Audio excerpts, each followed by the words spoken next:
Hi అండి, అందరికీ నమస్కారం. Welcome to my channel. పెన్షన్లో కొత్త విధానం, కేంద్ర ప్రభుత్వం కీలక నిర్ణయం, లేటెస్ట్ అప్డేట్ రావడం జరిగింది. సో దానికి సంబంధించిన పూర్తి వివరం చెప్పడం కోసం నేను వీడియో చేస్తున్నాను. వీడియోని అక్కడ స్కిప్ చేయకుండా పూర్తిగా చూడండి.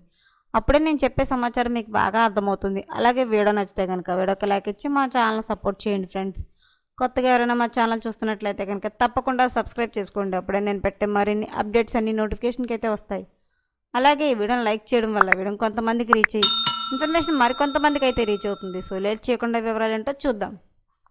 ప్రస్తుతం అమలులో ఉన్న అధిక పెన్షన్ విధానానికి ప్రత్యామ్నాయంగా నూతన పెన్షన్ విధానాన్ని ప్రవేశపెట్టే దిశగా ఈపీఎఫ్ఓ అడుగులు వేస్తోంది.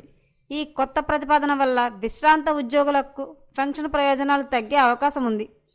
నూతన ప్రతిపాదనలు 2014 సెప్టెంబర్ 1 నుంచి లేదా ప్రకటించిన తేదీ నుంచి కానీ అమలు చేసే అవకాశం ఉంది.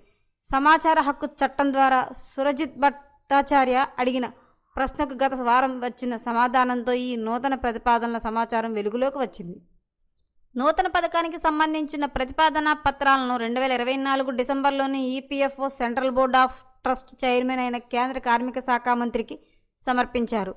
ఆ తర్వాత ఈపీఎఫ్ఓ ఒక సర్క్యులర్ జారీ చేసింది.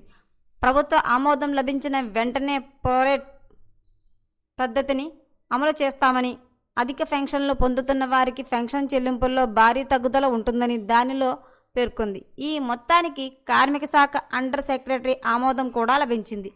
ప్రోరేటా పద్ధతిలో పెన్షన్ లెక్కింపు, కొన్ని పిఎఫ్ ట్రస్టుల నుంచి పెన్షన్ దరఖాస్తుల తిరస్కరణ వంటివి ఆమోదించిన వాటిలో ఉన్నాయి. జీతంతో సంబంధం లేకుండా ప్రతి ఒక్కరూ పెన్షన్ ఫండ్లో తప్పనిసరిగా నమోదు కావాలి. యజమాని తన వాటా కింద ఇప్పటి వరకు చెల్లిస్తున్నట్టు 33% చెల్లించాలి. కనీస పెన్షన్ అమలు కోసం కేంద్రం ప్రత్యేకంగా 1.16% చెల్లిస్తుంది. ప్రస్తుతం 15,000గా ఉన్న జీతం గరిష్ట పరిమితికై కంట్రిబ్యూషన్ చెల్లించాలా లేదా అన్నది ఉద్యోగి ఇష్టమే. కనిష్ట పెన్షన్ 1000 నుంచి 3,000కు పెంచుతారు. దీనికోసం కేంద్రం కంట్రిబ్యూషన్ వినియోగిస్తారు. పెన్షన్ విధానంలో అయితే కీలక మార్పు అయితే చేసిందండి ప్రభుత్వం. సో మరిన్ని లేటెస్ట్ అప్డేట్ల కోసం మా ఛానల్ తప్పకుండా సబ్స్క్రైబ్ చేసుకోండి. Thanks for watching.